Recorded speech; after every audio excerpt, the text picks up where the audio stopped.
ফরিদপুরের ভাঙ্গায় নিয়ন্ত্রণ হারিয়ে যাত্রীবাহী একটি বাস খাদে পড়ে অন্তত ২০ যাত্রী আহত হয়েছে। রবিবার বিকাল 4:30টার দিকে ফরিদপুর বরিশাল মহাসড়কের ভাঙ্গার বাবনাতলা এলাকায় এ দুর্ঘটনা ঘটে। খবর পেয়ে স্থানীয় লোকজন, ফায়ার সার্ভিস ও হাইওয়ে পুলিশ ঘটনাস্থলে পৌঁছে আহতদের উদ্ধার করে ভাঙ্গা উপজেলা স্বাস্থ্য কমপ্লেক্সে পাঠায়।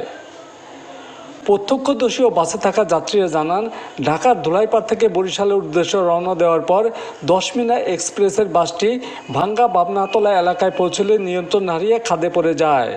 এ সময় বাসটির চালক দ্রুতবেগে গাড়ি চালাচ্ছিল। বৃষ্টির কারণে সড়ক পিচ্ছিল থাকা এবং অতিরিক্ত গতির কারণে দুর্ঘটনাটি ঘটেছে বলে হাইওয়ে পুলিশের ধারণা।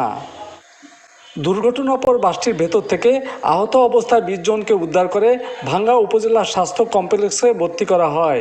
এদের মধ্যে গুরুতর 4 জনকে ফরিদপুর মেডিকেল কলেজ হাসপাতালে ভর্তি করা হয়েছে। এখানে যখনই দুর্ঘটনা হয় তখন আমরা ভাই বেস্ট এবং স্বাস্থ্য বাইরে মিলে এসে কিন্তু উদ্ধার করছি। ফায়ার সার্ভিস আসার আগে ইনশাল্লাহ উদ্ধার করছি। আর 2-3 থেকে 4টা বাচ্চা ছিল, একজন বাচ্চা গুরুতর আহত ছিল। তো তাকে উপরে উঠাই আমরা ইনশাল্লাহ পেট থেকে পানি বের করছি যাকে, তারপরে কিন্তু তাকে হসপিটালে পাঠানো হয়েছে। ইনশাল্লাহ সবাই সুস্থ আছে, একজনও নিহত হয় নাই।